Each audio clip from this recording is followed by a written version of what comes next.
Buenas tardes, bienvenidos a esta conversación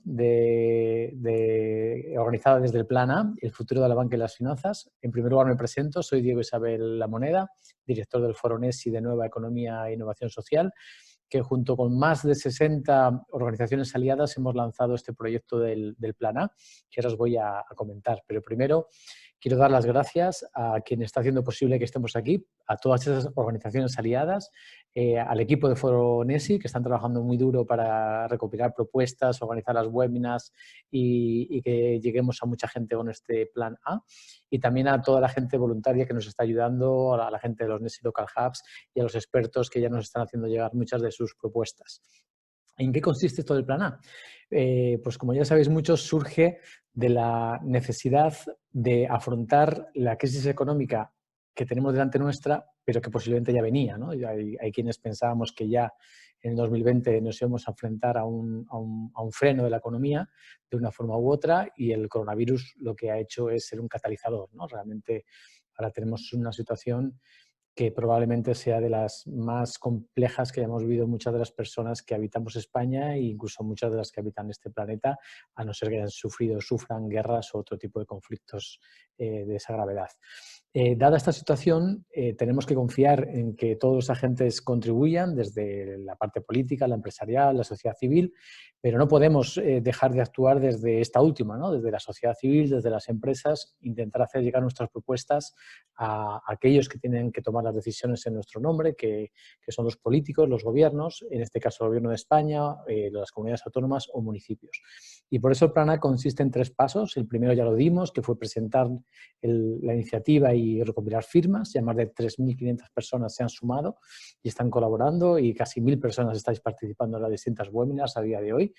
El segundo paso es recopilar propuestas concretas para realmente no volver a la anterior normalidad, sino ojalá volver a una normalidad mejor, mucho más centrada en las personas y en la sostenibilidad del planeta. Y dentro de esa vía de captación de propuestas tenemos estas conversaciones donde surgen innovaciones, ideas nuevas. Siempre que 2 personas, 3 personas conversan, surge algo mejor que lo que cada uno de ellos traen. Esa es la ventaja de las conversaciones, de los debates. Y por otra parte hay un formulario que podéis encontrar también en la web donde os habéis suscrito, en la parte de webinars, veréis "Manda tu propuesta", donde creo que ya más de 60 personas o organizaciones también han hecho llegar propuestas concretas en relación con cualquier aspecto de la economía. En estas webinars ya hemos abordado temas como liderazgo. La semana pasada estuvimos hablando del futuro del trabajo, de cómo reinventar el trabajo y de las empresas. Esta semana abordamos la banca y las finanzas en esta webinar, y también en otra que habrá específica sobre inversión de impacto. Y luego iremos a sectores específicos de la economía real, ¿no? A vivienda, a energía, al textil, a consumo, etcétera, etcétera. Y sin más, voy a explicar lo que vamos a hacer hoy. Hoy vamos a tener una conversación, voy a presentarla ahora mismo a los invitados, y lo que vamos a hacer es identificar algunas propuestas vinculadas con banca y finanzas, y luego podremos tomar algunas de vuestras preguntas. Sin más, voy a presentar primero a Juan Carlos del Río. Juan Carlos, ¿qué tal estás? Muy bien, muchas gracias, Diego. Gracias por participar. Juan Carlos es director de Estrategia y Sostenibilidad de la Asociación Española de Banca, con lo cual vamos a tener una buena visión de cómo está y cómo queremos que esté la banca española ante esta situación. Y por otra parte, Marcos Eguiguren. Marcos, buenas tardes. Hola, buenas tardes. Gracias por la invitación, Diego. Hola, Juan Carlos. Muchas gracias, Marcos. Marcos es CEO de la Global Alliance for Banking on Values, o Alianza Global de Banca con Valores, una red de creo que ya más de 70 bancos, si no me equivoco. ¿Más de 70 sois? Sí, son 62 bancos en todo 62. el mundo y 17 socios estratégicos, pues ya prácticamente 80 organizaciones. Servimos a más de 70 millones de clientes en todo el mundo. O sea, que tenemos la doble visión, la visión de la banca española y la visión de la banca, o parte de la banca global, que también algunos de ellos operan en España. Bueno, pues sin más, voy a pasar a la primera pregunta, ¿vale? La primera pregunta, quiero que me contextualicéis un poquito, dado a la situación en la que nos enfrentamos, a esta gran crisis económica que parece que ya está aquí, un freno grande a la economía, un freno grande o un retroceso en empleo posiblemente en España. ¿Cuáles son los retos principales a los que nos enfrentamos y cuál es el papel de la banca, de las finanzas ante esos retos? Juan Carlos, si te apetece empezar a ti dándonos vuestra visión. Bien, encantado, encantado. Gracias, Diego. Hola de nuevo, Marcos, y muchas gracias a todos los participantes. Encantados de estar en este foro. Bueno, para responderte me gustaría, aunque tú ya te has anticipado, Diego, pero me gustaría enmarcar esta pregunta para poner en contexto un par de ideas que creo que nos van a permitir mejor entender el rol de la banca en general y de las finanzas sostenibles en particular, ¿no? Y de estas dos pinceladas me gustaría comenzar por decir, igual que tú, que la pandemia, más que cambiar el mundo, lo que ha hecho ha sido acelerar tendencias de cambio que ya se venían moldeando antes de la crisis sanitaria, ¿no? Y solamente por dar algunas pinceladas, algunas ideas, creo que seguiremos asistiendo, desgraciadamente, a una lucha por la hegemonía mundial entre Estados Unidos y China, que será una fuerza detractora del crecimiento en el mundo, con toda seguridad. Los instrumentos de política monetaria estaban exhaustos y los seguirán estando, pero no por ello tenemos que desanimarnos para seguir buscando fórmulas de financiación que nos ayuden a resolver estos graves problemas sanitarios y sociales a los que nos enfrentamos. Creo que también se va a consolidar con mucha más fuerza los temas digitales frente a lo físico. Esto me parece una tendencia inexorable. Y me gustaría también poder resaltar la importancia que está teniendo y que puede tener la sostenibilidad y el cambio climático, aunque ahora con un ingrediente adicional que lo hace mucho más atractivo, que es la S de lo social. De tal manera que, si pudiera ser razonablemente optimista, me gustaría pensar que todo esto, es difícil, pero me gustaría pensar que todo esto pudiera desembocar en una nueva fase de globalización más inclusiva, más social, más sostenible, o como me gusta llamarla a mí, sustain globality, ¿no? Una globalización sostenible. Y la segunda pincelada que me gustaría resaltar antes de responder sobre el rol de las finanzas es, también lo has dicho, a España le pilla con el pie cambiado, clarísimamente, ¿no?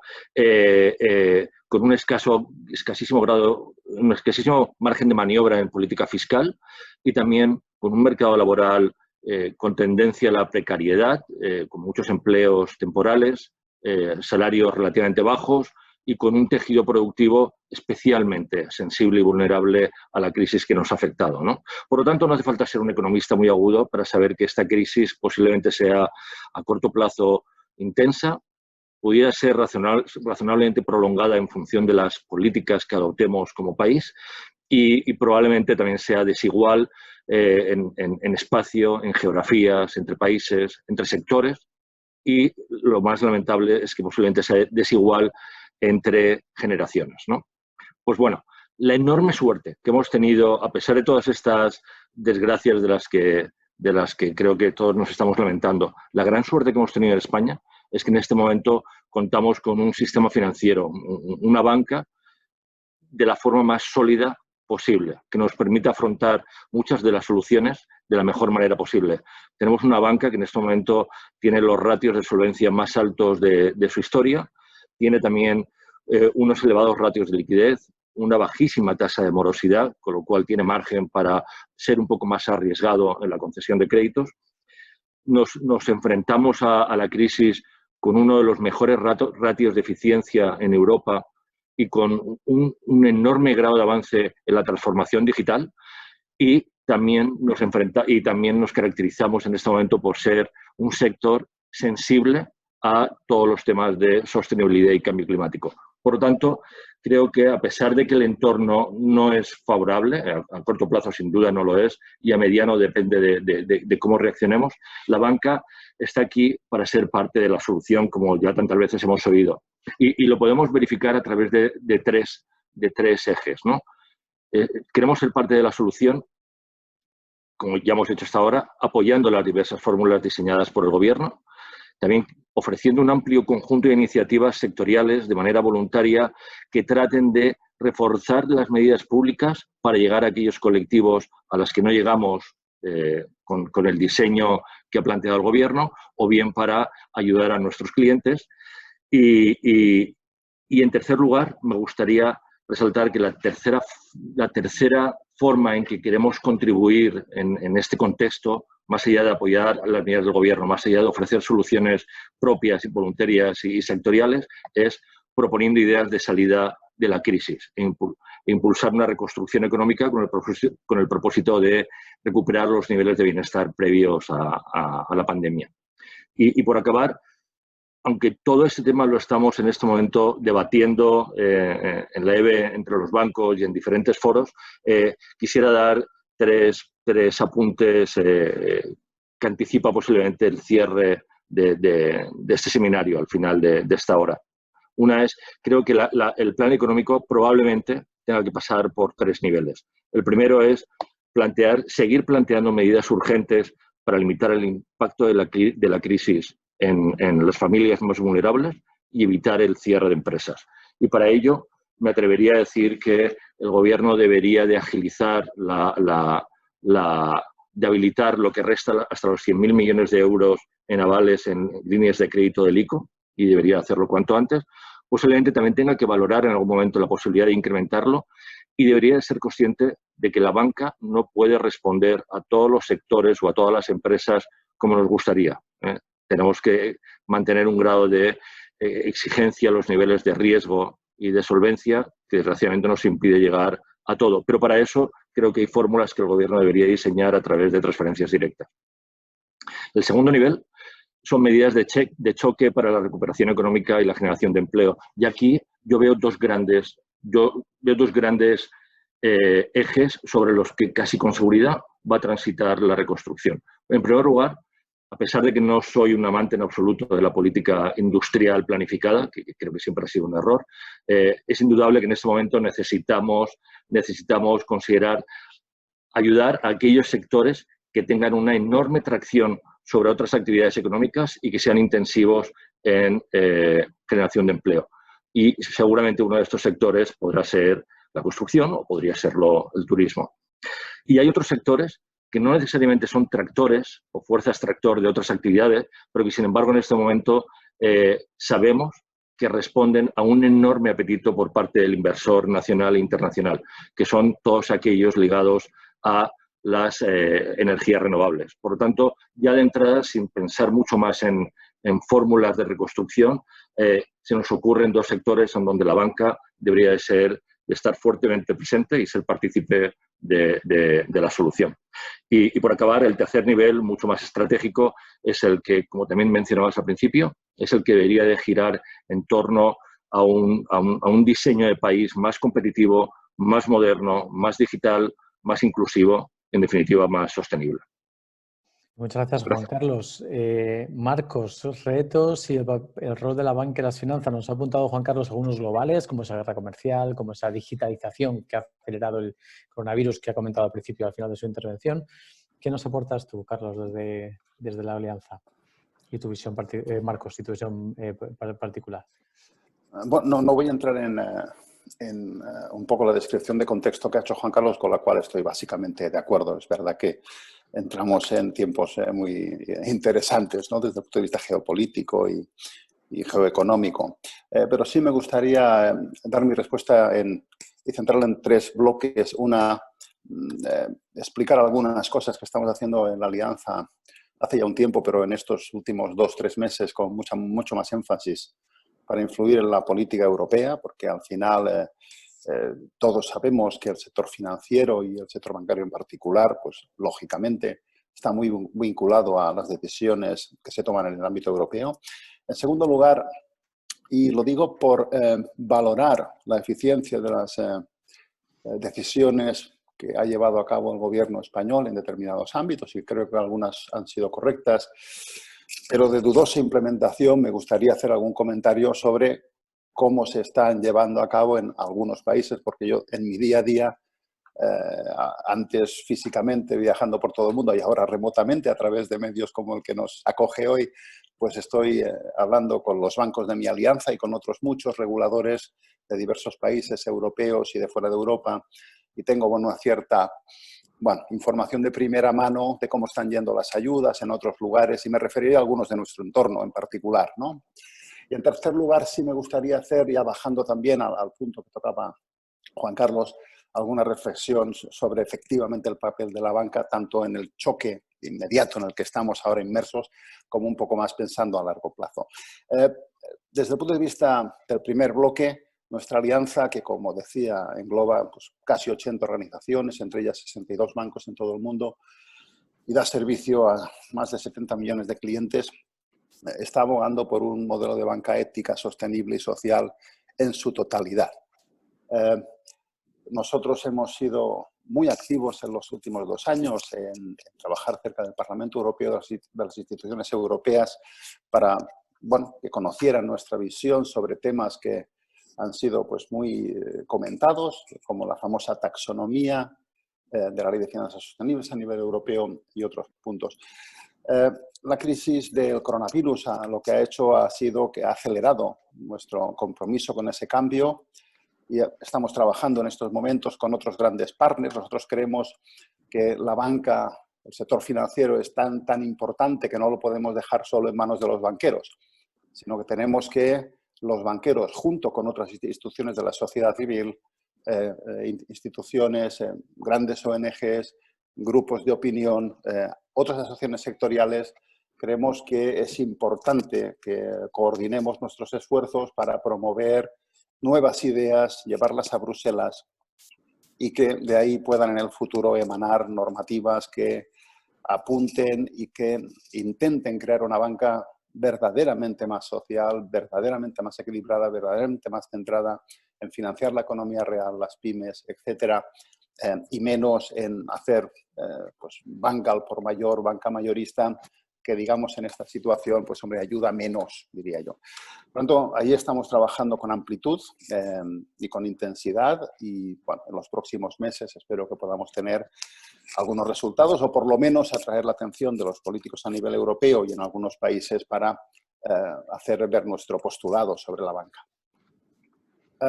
Un segundo comentario, segundo bloque era, bueno, el intercambio de alguna experiencia, cosas que me llegan hablando con CEOs de nuestros bancos de diversos países de Europa sobre la canalización de las ayudas en todos los países con los que hablo, con maneras distintas, sistemas distintos, al final aquí cada cual es de su padre y de su madre, pero en todos los países hay algún tipo de ayudas directas, hay evidentemente préstamos blandos o préstamos que gozan con la garantía del Estado, incluso hay algún país que presta directamente y lo único que hace el sector financiero es tramitar, pero no se queda en su balance con los préstamos, cosa curiosa.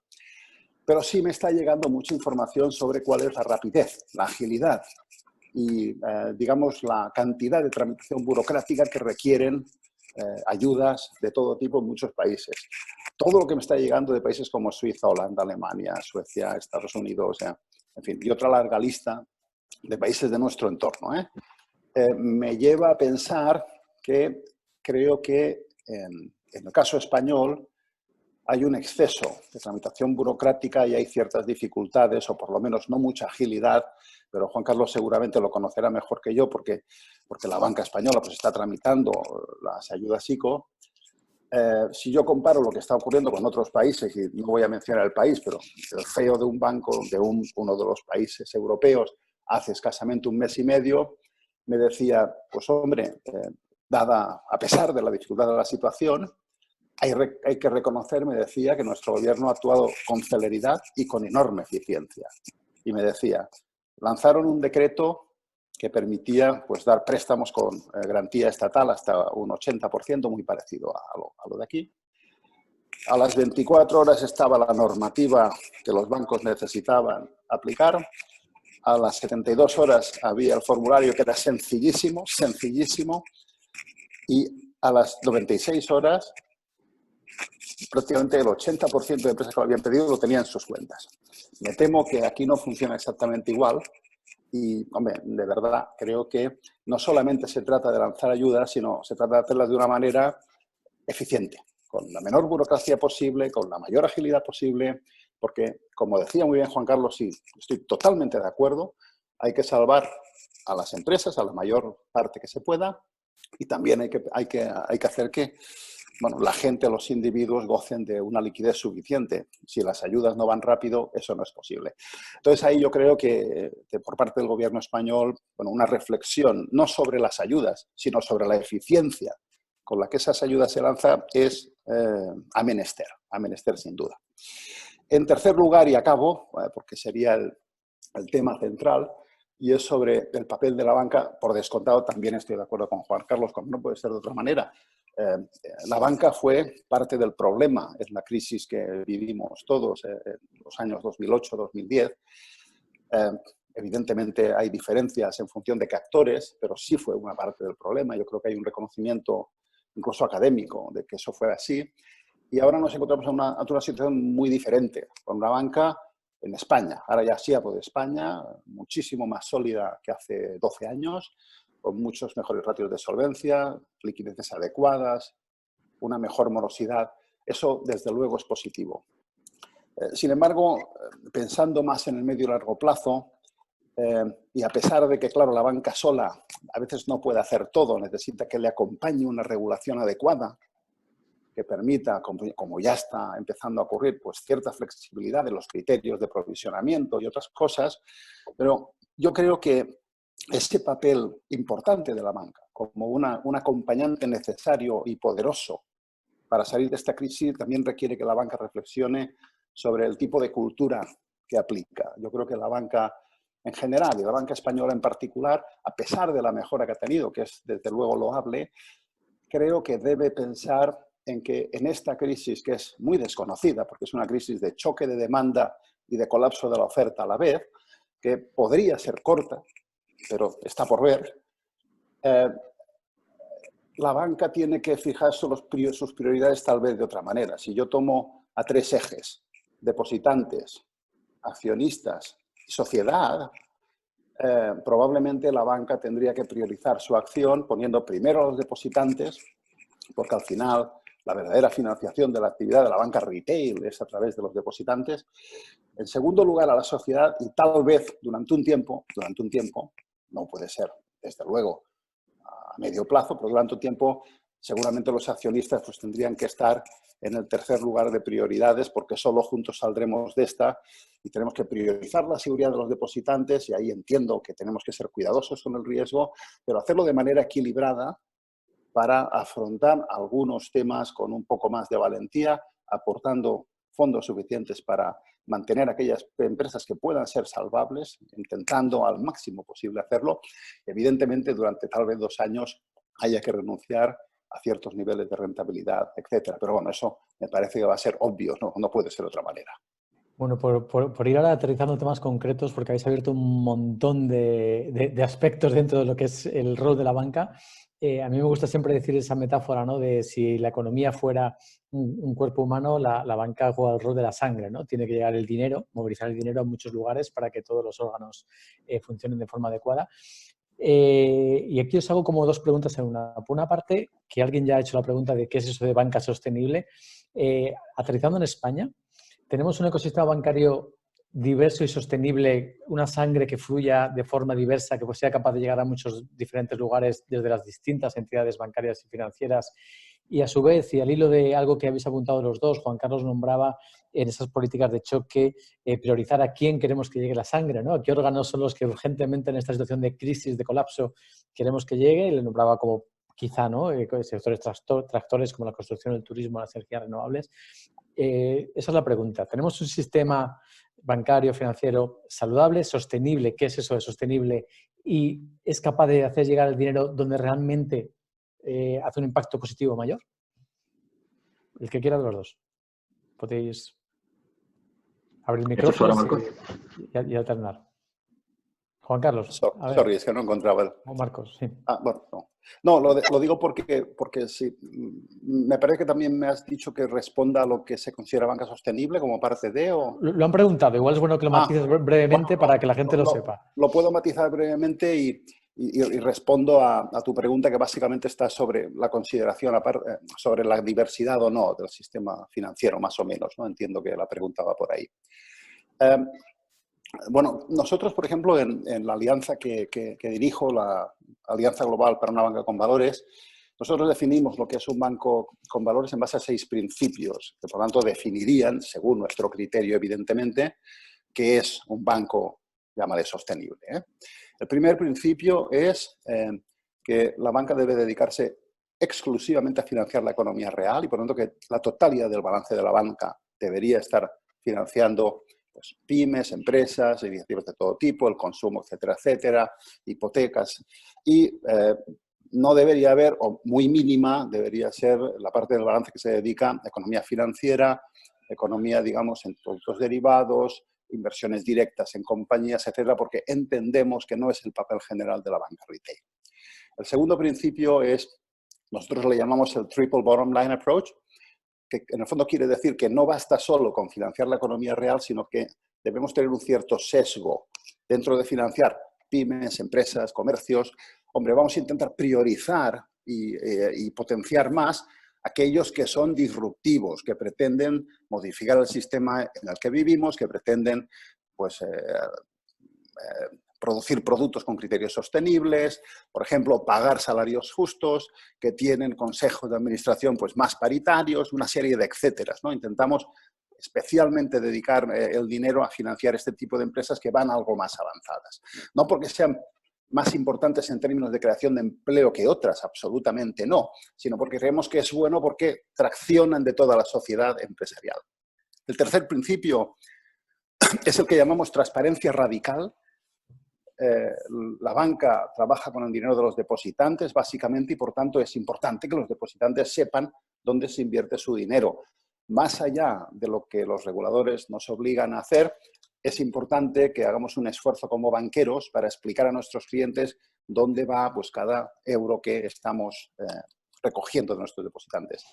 El cuarto principio es la empatía y voluntad de tener relaciones a largo plazo humanas y empáticas con el cliente. El cliente no es solamente una fuente de beneficio, que tiene una cuenta, tiene un número y vamos a ver pues, cuál es el ROA que le obtenemos. El cliente es un individuo, es una empresa, es un conjunto de personas que tienen aspiraciones y tenemos que equilibrar la necesaria obtención de beneficio con una visión más empática del cliente. El quinto principio es que hay que ser financieramente resiliente, muy solvente, con gran liquidez y rentabilidades adecuadas. No se puede hacer banca buena si no eres un buen banco. Eso no tiene sentido. Y el último principio es que la cultura de la organización, las políticas, los sistemas comerciales, los sistemas de compensación, de bonus, de retribución de directivos y toda una serie de etcéteras tiene que apoyar a eso. Eso es lo que entendemos nosotros como banca con valor y espero haber contestado a la pregunta. En cuanto a la diversidad, a ver, nosotros creemos que la diversidad es mejorable, pero eso ya no es una cosa que afecte a los bancos, sino que afecta a todo el sistema regulatorio. En los últimos años, y debido especialmente a lo que ocurrió con la crisis financiera, la desaparición de prácticamente todas las cajas de ahorro, etcétera, etcétera, hemos asistido a una cosa que se ha dado en llamar enfáticamente consolidación del sector. Yo prefiero llamarla empobrecimiento del sector, porque evidentemente tenemos muchos menos actores y ya entiendo que en aquel momento pues, había que hacer determinadas fusiones, porque no hace falta explicar por qué.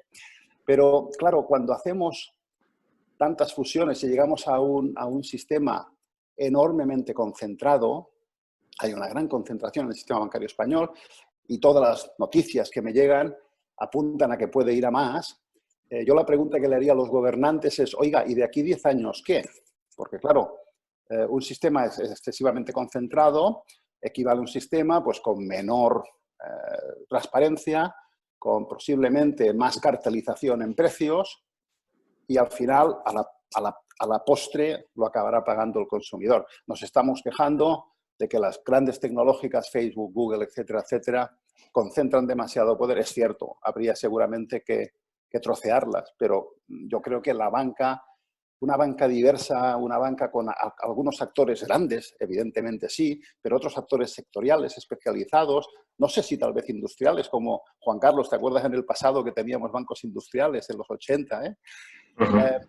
O también bancos muy especializados en territorios. Yo creo que eso es positivo, lo hemos perdido desde la crisis de 2008 y de alguna manera sensata debería recuperarse. Luego, si queréis, explico una anécdota que me pasó en Bruselas al respecto, pero lo dejo para luego.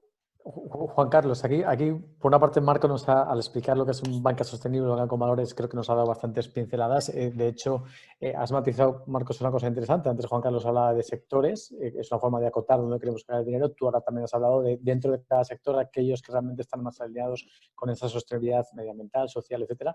Juan Carlos, ¿tenemos un sistema saludable, diverso y sostenible bajo esos parámetros o los que tú entiendes de sostenibilidad desde la Asociación Española de Banca?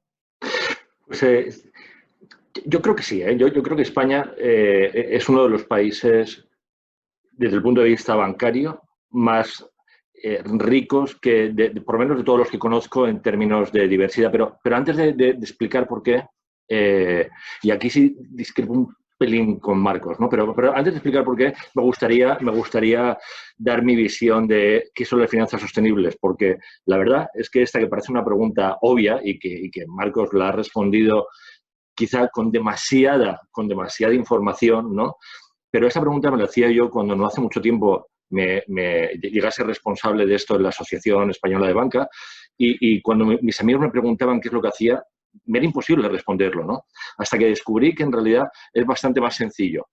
Las finanzas sostenibles es cuando el binomio rentabilidad-riesgo, que es con el que juega el sistema bancario en todos los lugares del mundo, se enriquece con un tercer eje. Y ese eje tiene que ver con el impacto, con el propósito o con la sostenibilidad medida en alguno de los criterios que ya sabemos que son medio ambiente, los temas sociales o de gobernanza, los criterios ESG. Entonces, cuando emerge este tercer eje y se marida con rentabilidad y riesgo, esto son las finanzas sostenibles. Lo que pasa es que tampoco se queda ahí el problema, porque una vez que lo tienes bien definido, entonces comienzan a aparecer los inversores, los reguladores, los campos de juego, las metodologías, la información que se requiere, cómo se mide el riesgo, y todo esto conforma realmente un ecosistema dentro de lo que es el sector bancario o la economía extremadamente rico que se está construyendo en este momento. O sea, no hay respuestas para decirte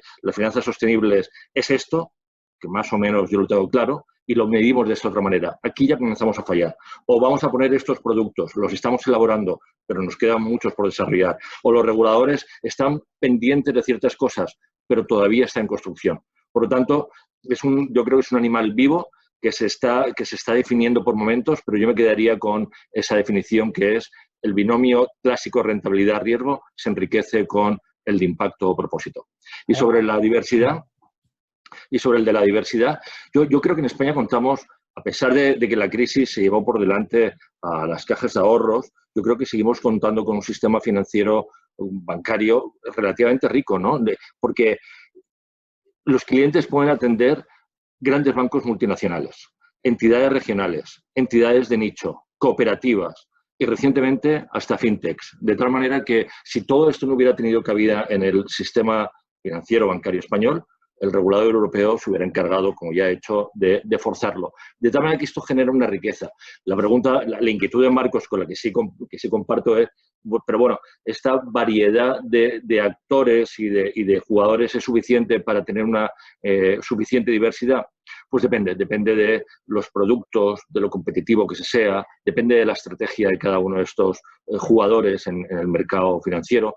Y yo creo que aquí también hay una relativa diferencia entre ellos, al menos de momento, porque la competencia en el sector bancario en este momento es tan brutal como lo fue en los 70 o en los 80. Es decir, que de momento, a pesar de haber reducido el número de jugadores, por cualquiera de los índices medibles o por lo que se ve en el día a día en el mercado, la competencia sigue siendo abrumadora. Pero esta pregunta, no, muy rápido, perdóname, porque yo creo que más importante que la diversidad hay que tener en cuenta tres factores para que funcione bien este ecosistema. Uno, asegurar una elevada diversidad de opciones y modelos de negocio, que yo creo que existe, que los nuevos jugadores se rijan por las mismas reglas del juego que los jugadores tradicionales. Yo creo que esto es fundamental porque si no creamos distorsiones.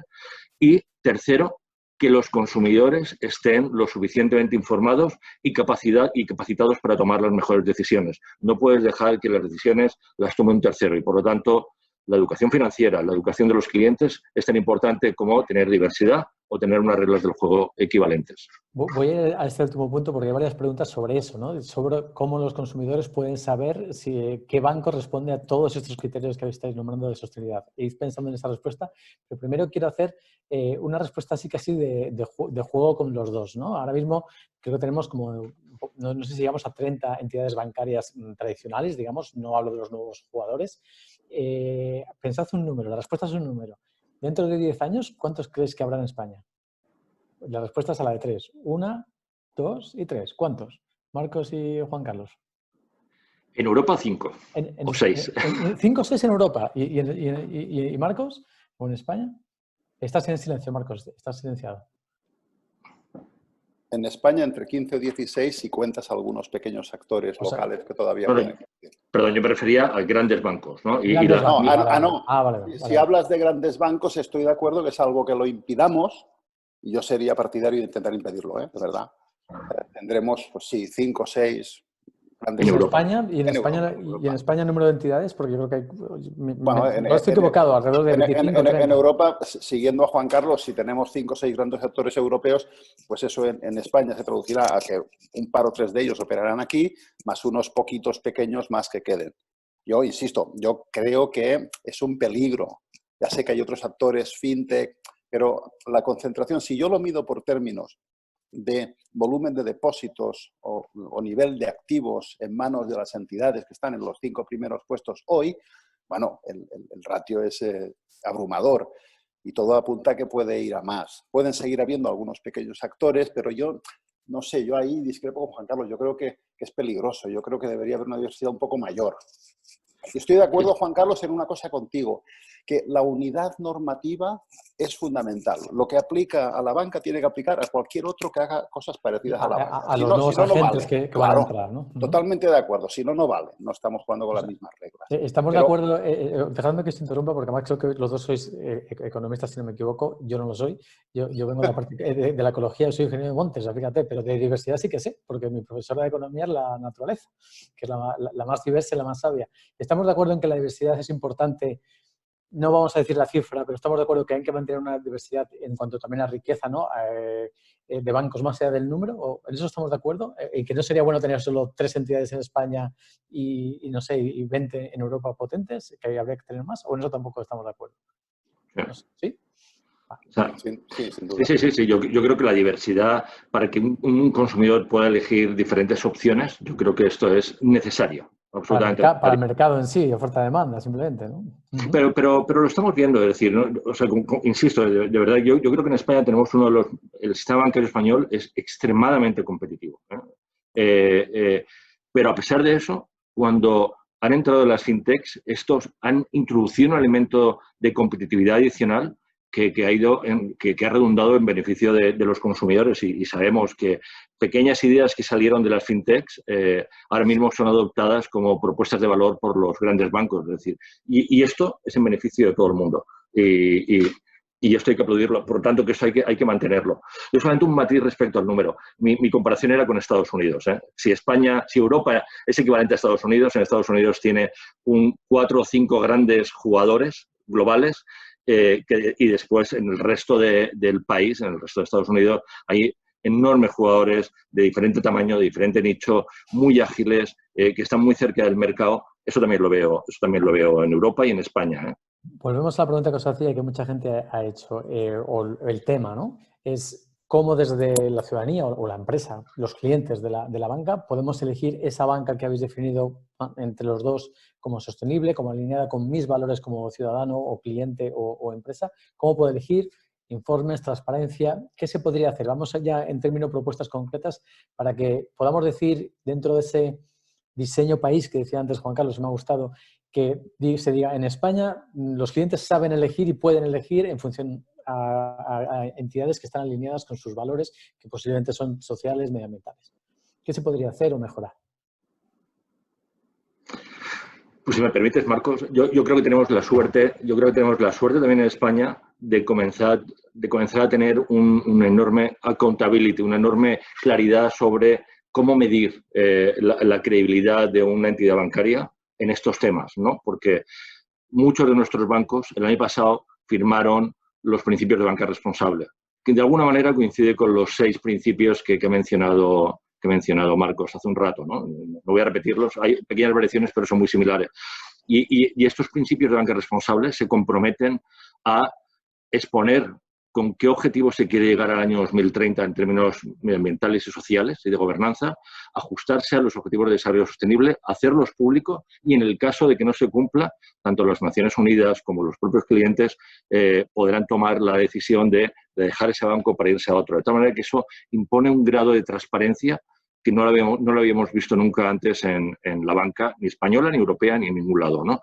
Y si además de esos principios de banca responsable le añadimos el pacto que firmaron más del 95% de los bancos españoles alineándose a los acuerdos de París dentro del marco de la COP25 en diciembre del pasado año, pues ahí ya tenemos dos figuras, tenemos 2 tensiones que le dan una enorme transparencia al compromiso y que, en 2-3 años, cuando se expongan los objetivos y podamos medir si se están cumpliendo o nos estamos desviando o simplemente ha sido una buena intención pero no hemos sido capaces de llegar, los clientes podrán elegir qué banco. Pero en este momento creo que tenemos la suerte de contar con estos 2 grandes pilares y otros muchos, he puesto 2 ejemplos, que le dan una enorme transparencia al compromiso.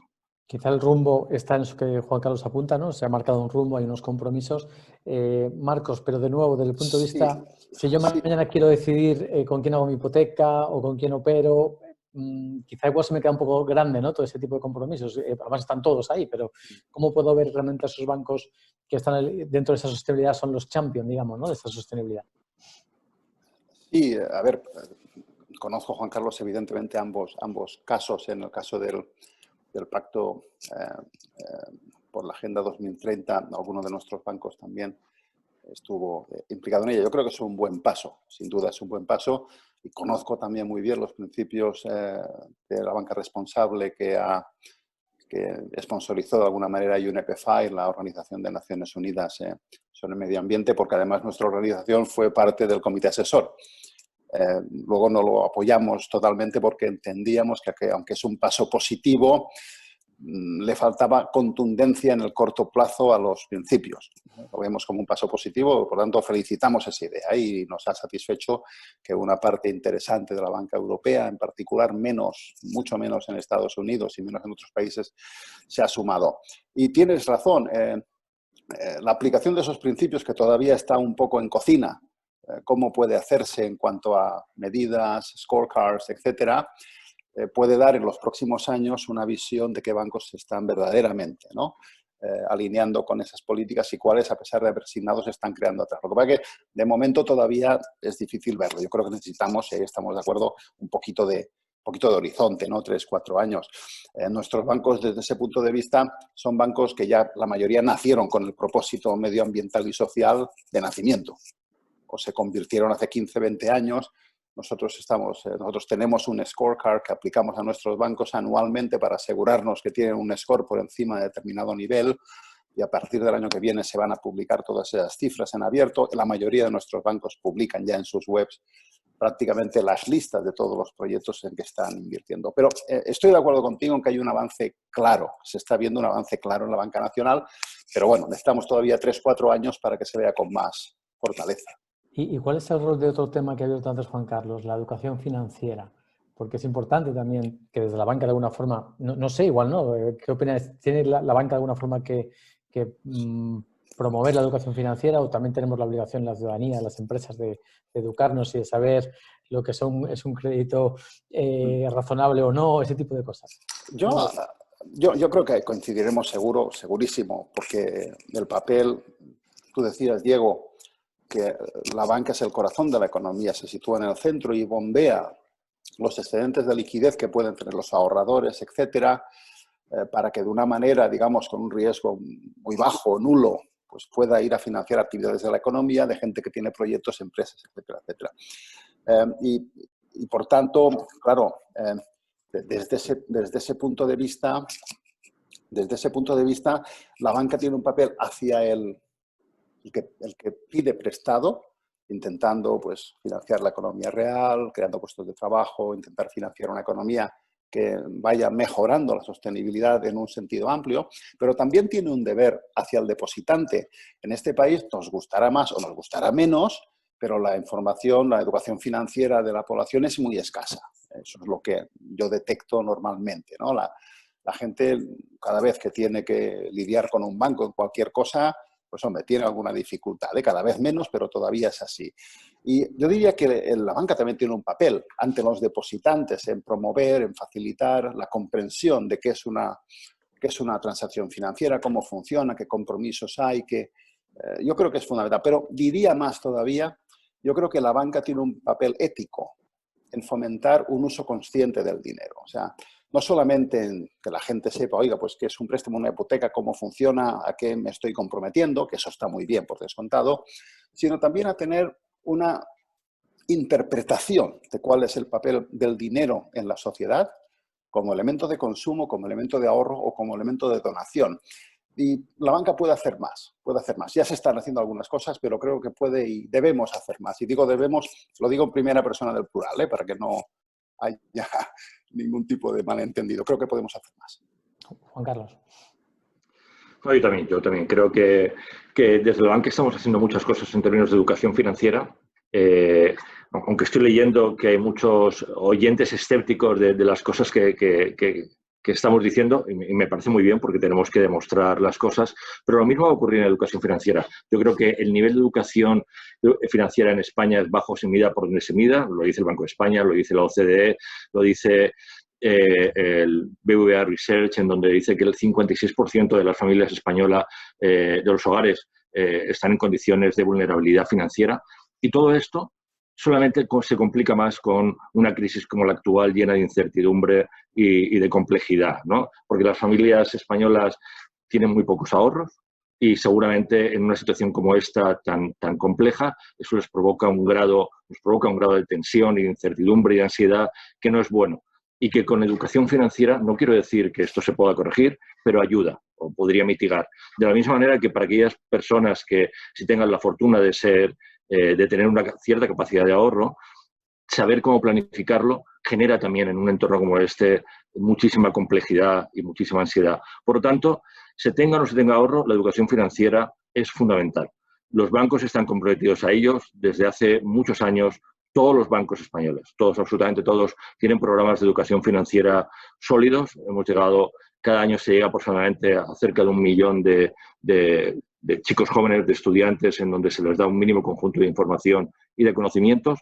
Desde la EBE también lo hacemos con un programa muy bonito que se llama Tus finanzas, tu futuro, y que sabemos además, porque lo hemos podido demostrar, que además de extender, de ampliar el conocimiento básico de temas financieros entre los chicos más jóvenes de nuestra población, entre los adolescentes, sabemos también que tienen un efecto colateral positivo, puesto que moldea las habilidades no cognitivas, en el sentido de que cualquier persona que estudie educación financiera es más disciplinada, sabe manejar mejor los niveles de estrés, etcétera. Con lo cual, creo que la educación financiera es un tema clave en nuestra economía, en el que la banca está metida desde hace llenos. El Banco de España lidera una iniciativa muy bonita en la que también estamos todos los bancos y las entidades de seguro, de inversión, etcétera.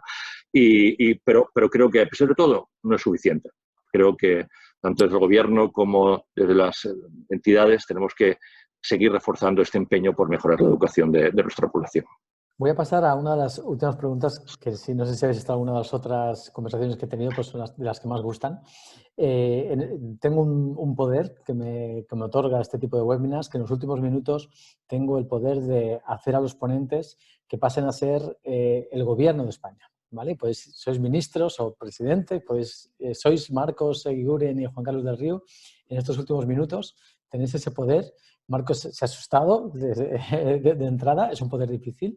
Y lo que os voy a pedir es que si tuvierais durante esos 3 minutos, ¿no? O 5 minutos que os voy a dar ese poder, pudierais hacer 1, 2 o 3, no voy a decir regulaciones o desregulaciones o líneas estratégicas de trabajo para una candidatura que se iniciara, ¿dónde pondríais el foco, ¿no? Y ahora voy a hacer un poco el rol a la vez de ciudadanía, lo que la ciudadanía espera y de cosas que habéis nombrado, ¿no? La ciudadanía tenemos que entender, y creo que lo habéis apuntado al principio, que viene de un proceso donde en la anterior crisis la banca tuvo un rol de causa, ¿no? de la crisis, y ahora sí que es verdad que se apunta a que tiene un rol de solución o de parte de la solución. Hay que entender que la ciudadanía sospecha, que no siempre está de acuerdo con lo que hace la banca, que es difícil pensar que todos los bancos, aunque todos lo dicen, todos sean orientados al propósito, orientados a la sostenibilidad ambiental y social. Al final cada uno tiene su relación personal con la banca, ¿no? Hay quien, hace poco un amigo me decía, he ido al banco a simplemente sacarme una cuenta y he salido con un seguro que no necesitaba, ¿no? Ese tipo de cosas siguen pasando, ¿no?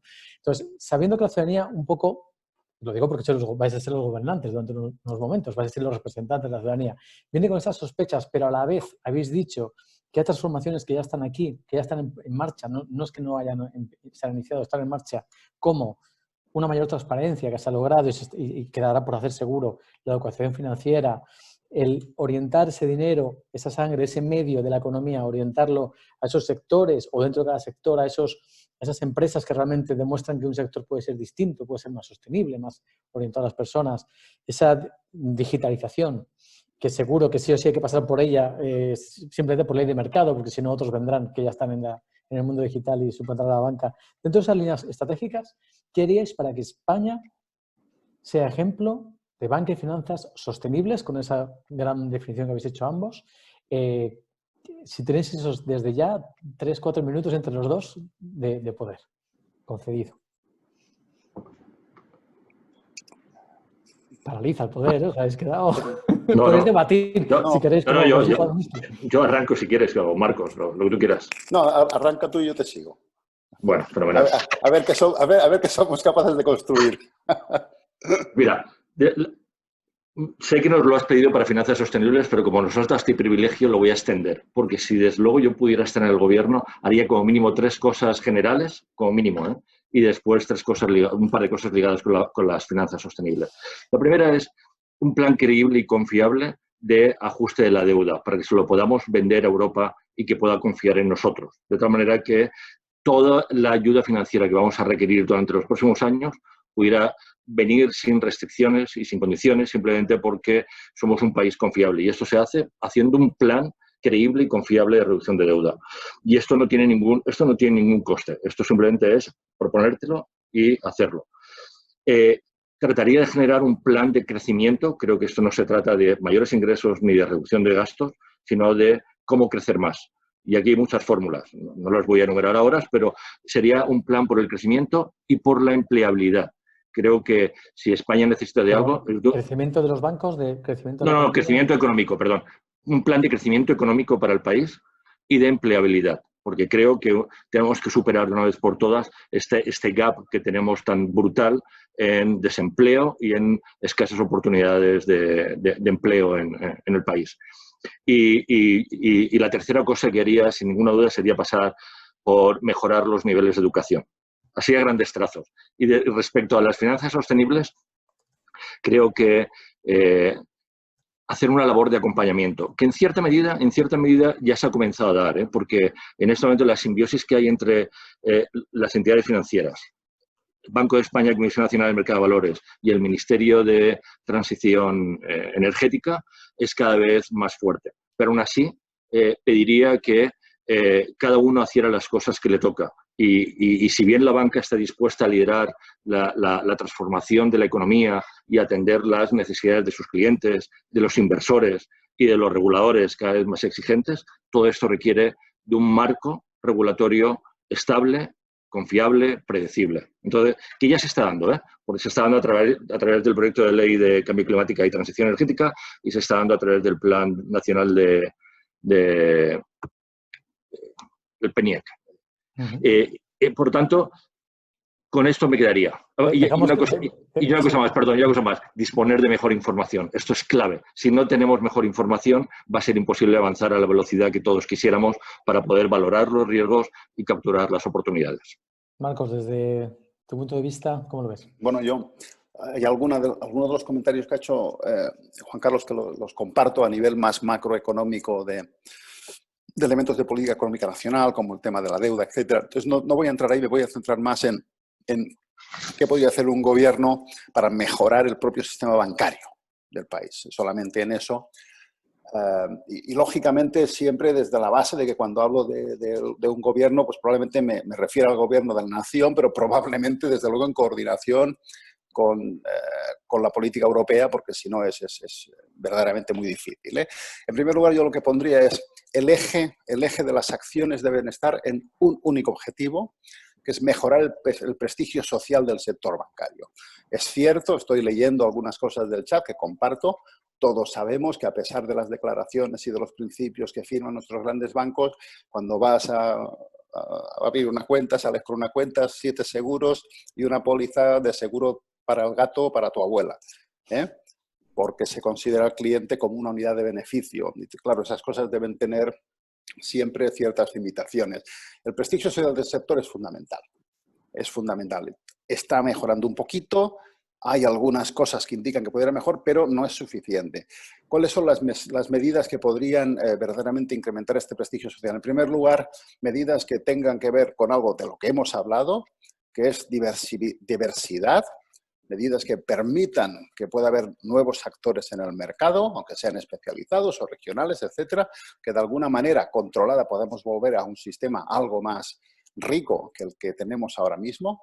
En segundo lugar, algo que hemos comentado también antes, asegurarlos la unidad normativa y de esencia, es decir, si hay algo que aplica la banca, debe aplicar a fintech que hacen cosas similares, porque si no, no tiene sentido. Eso lo habéis dicho y creo que es un acuerdo Está total. clarísimo. Y además con algo que estoy seguro que Juan Carlos estará muy de acuerdo, con una voluntad de simplificar las normativas y las regulaciones, simplificarlas, porque hay algo horrible que está pasando a nivel general y en España en particular, que es que se cree que más regulación es mejor. Y casi siempre es al revés. Más regulación acaba siendo peor. Lo que necesitamos es la regulación adecuada, ni más ni menos, la adecuada. Por ejemplo, en aspectos, y añado, como son la verdadera protección del usuario. Y la verdadera protección del usuario, de verdad, yo soy un detractor de cómo se está implementando MiFID, porque al final es, oiga, vaya usted al banco, rellene varios papeles, firme que usted sabe de qué va, y en el fondo sales de allí sabiendo exactamente lo mismo que cuando entraste. Solamente has firmado un papel. Eso no es proteger al usuario. Necesitamos, por tanto, normativas que incorporen mucha más transparencia, una mejora de las gobernanzas, probablemente mayores ideas sobre cómo deben ser los consejos de administración de los bancos. Los reguladores necesitan un gran aliado para que la banca sea alguien, un actor con prestigio social y con gran seguridad. Y es que el principal aliado que tiene un regulador es un buen consejo de administración.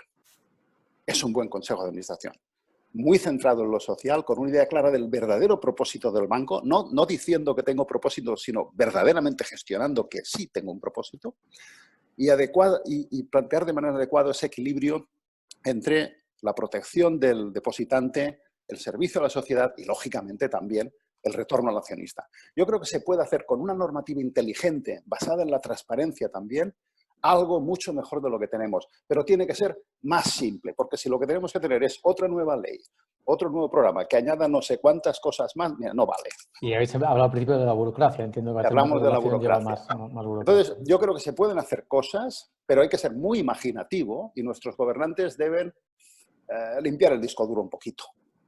Deben limpiar el disco duro. Hay que cambiar un poco el chip, igual hay que quitar algunas leyes, hay que quemar unas poquitas y sacar algunas nuevas que tengan unos objetivos más claros. Pero bueno, es una opinión, es una opinión, ¿eh? Dentro de este cambio de paradigma que estamos viviendo, ¿no? Que ya veníamos viendo antes desde el punto de vista medioambiental, el cambio climático, desde que la gente joven busca cosas distintas, desde la digitalización que nos ha pasado por encima a los que estamos aquí, por lo menos, dentro de este cambio de paradigma creo que hay que repensar muchas cosas y, lógicamente, desde el gobierno sería repensar, ¿no? qué regulación queremos para la banca. No sé si queréis matizar alguna cosa más o un tuit final quizá para finalizar, porque ya se me acabó ese poder de permitiros que seáis el gobierno. Habéis dejado unos reales decretos y una desregulación adecuada, habéis dado unas puntualizaciones perfectas. ¿Algún tuit final, algún mensaje final que queráis dejar para que pensemos que sí, que la banca española va a jugar ese rol de uno más de los agentes claves en la recuperación, en la reconstrucción económica y social? Muy rápido. Digo, que los problemas que las urgencias de corto plazo no opaquen las necesidades ni los riesgos de largo plazo. que seguirán ahí y el riesgo como el cambio climático es una amenaza que no podemos olvidar, ¿no? Es decir, que el corto plazo no opaque el largo. Perfecto el tuit, me lo quedo. Marcos. Estoy de acuerdo con ellos. Si el virus nos ha fastidiado, imagínate a la que se nos puede echar encima como no venzamos al cambio climático. No solamente decir que, bueno, hay un montón de preguntas por ahí que me encantaría responder, pero no vamos a tener tiempo. Y el tuit para mí sería, yo creo que la capacidad de que la banca sea parte de la solución a la situación actual existe, pero necesitamos una reflexión cultural por parte de los propios bancos para que sea así, puede serlo, y mucha más flexibilidad y más mano izquierda y cintura por parte de nuestros gobernantes. Genial, bueno, pues muchísimas gracias. Me quedo además con ese punto final. Como os he dicho, no soy economista, vengo de la parte medioambiental, porque desde el punto de vista del cambio climático nosotros somos el virus. O sea que es verdad que igual tenemos la solución de dejar de ser virus. Y muchísimas gracias a los dos. Muchas gracias Juan Carlos del Riu, de la Asociación Española de Banca. Muchas gracias Marcos Eguiguren, de la Alianza Global de Banca con Valores. Creo que el debate ha sido enriquecedor, como debe ser un debate, algo que no estamos acostumbrados, a escucharse para buscar ideas nuevas, y creo que ha habido puntos de acuerdo, ha habido ideas de mejora y que se han complementado, y puntos en los que estamos de acuerdo dónde queremos ir, pero el cómo, lógicamente, a través del debate es como se va avanzando, y por eso os doy las gracias a los dos. Muchas gracias a los que habéis participado y nos vemos en la siguiente conversación del Plan A. Muchas gracias. Hasta pronto. Chao, chao. Chao. Chao. Hasta luego a todos y muchas gracias.